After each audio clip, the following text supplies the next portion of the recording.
तुम्हीही देवाला कौल लावून तुमची महत्त्वाची कामे करून घेत आहात का? तर सावधान व्हा मित्रांनो, अजून वेळ गेलेली नाही. कारण देवाला कौल लावणे म्हणजे साक्षात मूर्खपणा आहे. या देशात अन्यत्रही देवाला कौल लावण्याचा व प्रसाद देण्याचा खूप मोठा परंपरेत चालत आलेला वारसा आपल्या देशात आपल्याला पाहावयास मिळतो. सूक्ष्म बुद्धीने विचार केला तर या प्रकारात काहीही तथ्य नाही. देव मित्रांनो कधीच कौल देत नाही. देव कौल देतो, पण तो मंदिरात जाऊन कोणत्या पुजाऱ्याकडे किंवा कोणत्या बाबाकडे भगताकडे देत नाही. ईश्वर तर आपल्या मनामध्ये आहे. हे संत तुकाराम महाराजांनी त्यांच्या गाथेत सांगितले आहे. देही असोनिया देव, वृद्धा फिरतो निर्विवेद. देव असे अंतर्यामी, व्यर्थ हिंडे तीर्थगामी. म्हणजे देव आपल्या अंतर्गामातच असतो.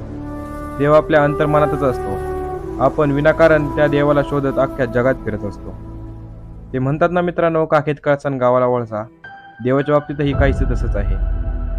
मित्रांनो, जेव्हा आपण देवाला कोणता कौल लावतो, तेव्हा पुजारी 4-5 चिठ्ठ्या घेऊन देवापुढे उधळतो.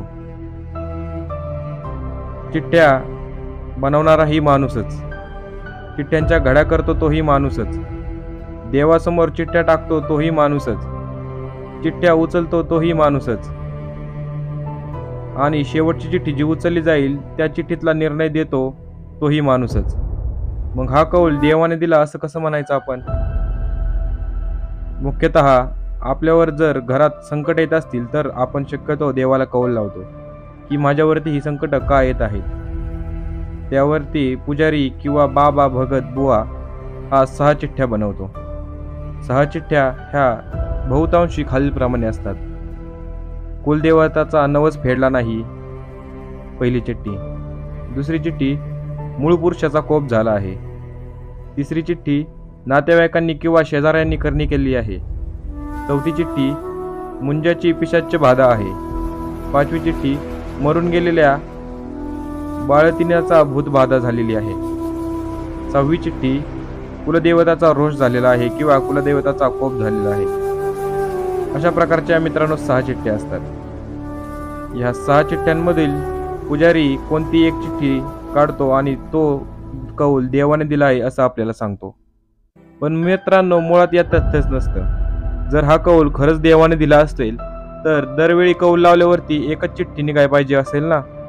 पण नाही मित्रांनो. वास्तविकता वस्तुस्थिती अशी आहे की आपण ज्याला कौल लावतो तो देवाकडे नसून त्या पुजाऱ्याकडे लावत असतो. त्या पुजाऱ्याकडे कौल लावल्यानंतर दरवेळी वेगवेगळी चिठ्ठी निघत असते. एकदा चिठ्ठीमध्ये असं निघतं की कुलदेवताचा कोप झालेला आहे. दुसऱ्यांदा देवाला कौल लागला की त्या चिठ्ठीमध्ये असं निघतं की शेजाऱ्यांनी करणी केलेली आहे. किंवा तिसऱ्यांदा कौल लावल्यानंतर त्या चिठ्ठीमध्ये असं निघतं की कुलदेवताचा नवस फेडला नाही म्हणून तुमच्या घरात त्रास होत आहे. मग जर खरंच हे कौल देव देत असतो तर दरवेळी कौल बदलला गेला नाही पाहिजे ना मित्रांनो?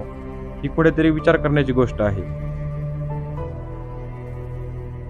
त्या संदर्भात आपण पुढे जाणून घेऊया की जी लग्न किंवा इतर शुभ कार्य जी देवाला कौल लावून केली जातात ती सर्वच यशस्वी होत नाहीत मित्रांनो.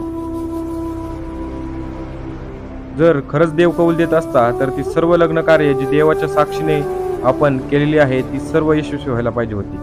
परंतु प्रत्यक्षात मात्र तसं दिसून येत नाही. लग्न होऊन 2-4 वर्षात मुली विधवा होणे किंवा संसारात मुलीचा छळ होणे किंवा संसारातील लोकांनी मुलीला माहेरी हकलून देणे अशा इतर निरनिराळ्या गोष्टी घडताना आपण पाहिले आहेत मित्रांनो. याचा अर्थ असा की आपण जो देवाला कौल लावत आहे आपल्या सुखी आणि समृद्ध आयुष्यासाठी तो ईश्वरापर्यंत पोहोचतच नाही. मग आता या ठिकाणी विषय आला की खरंच देवापर्यंत एखादी गोष्ट पोहोचवायची आहे किंवा खरंच तुम्हाला ईश्वराचा कौल घ्यायचा आहे तर तो कसा घ्यायचा तेच आपण आजच्या व्हिडिओमधून तुम्हाला सांगणार आहे मित्रांनो. सर्व संत म्हणतात की ईश्वर आपल्या हृदयात आहे. त्यामुळे सर्वप्रथम कोणत्याही ठिकाणी कौल लावायची गरज आपल्याला नाहीये. जो ईश्वर आपल्या हृदयात आहे त्या ईश्वराला व्यर्थ दुनियेत शोधण्याची गरज नाहीये. त्या हृदयातल्या ईश्वराला कौल लावणे त्या हृदयातल्या ईश्वराला कौल लावणे अगदी सोपं आहे मित्रांनो. त्यासाठी आपल्याला काही करायचं नाहीये. आपल्याला ध्यानस्थ अवस्थेत डोळे आणि तोंड मिटून शांत एका ठिकाणी बसायचं आहे. शांत बसल्यावरती त्या शांतीत आपल्याला ईश्वराचे स्मरण करायचे आहे. ज्याप्रमाणे आपण मित्राकडे सल्ला मागतो किंवा अन्य नातेवाईकांकडे सल्ला मागतो, काका, मामा, मामी यांच्याकडे सल्ला मागतो की मी या ठिकाणी असा मला प्रॉब्लेम आहे, अशी माझी अडचण आहे, तर त्यानंतर मी काय करू, असं आपण ज्याप्रमाणे नातेवाईकांना विचारतो, मित्रांना विचारतो, त्याचप्रमाणे आपल्याला ईश्वराचे नामस्मरण केल्यानंतर ईश्वराला विचारायचं आहे. सर्वसाधारणपणे 15 मिनिटं देवाला हा प्रश्न विचारायचा आहे, जो तुमचा प्रश्न मनात चालू आहे. त्यानंतर तुमचे मन तुम्हाला तुमचे उत्तर देऊन टाकेल. तोच तुमच्या मनातील ईश्वर असणार आहे मित्रांनो, ज्याने तुम्हाला कौल दिला आहे. त्यामुळे अंधश्रद्धेच्या नादी लागून चिठ्ठ्या काढून पुजाऱ्याला वाटेल त्याप्रमाणे आयुष्य जगायला आपल्याला पुजाऱ्याने जन्माला घातलेलं नाहीये मित्रांनो. आपल्याला त्या ईश्वराने जन्माला घातलेले आहे आणि जीवनात काहीही अडचण आली तरी कौल घेणे आपल्याला बंधनकारक असणार आहे, पण तो कौल आपल्याला ईश्वराकडून घ्यायचा आहे, ना की कोणत्या पुजाऱ्याकडून. धन्यवाद मित्रांनो. मी तुम्हाला ईश्वराकडून कौल घेण्याची साधी आणि सरळ आणि सोपी पद्धत सांगितली. याच पद्धतीने तुम्हीही जेव्हा जीवनात अडचण येईल तेव्हा कौल घेऊन ईश्वराकडून तुमची मनसोक्त कामे पूर्ण करून घ्या. धन्यवाद मित्रांनो. थांबूया या व्हिडिओमध्ये याच ठिकाणी. धन्यवाद.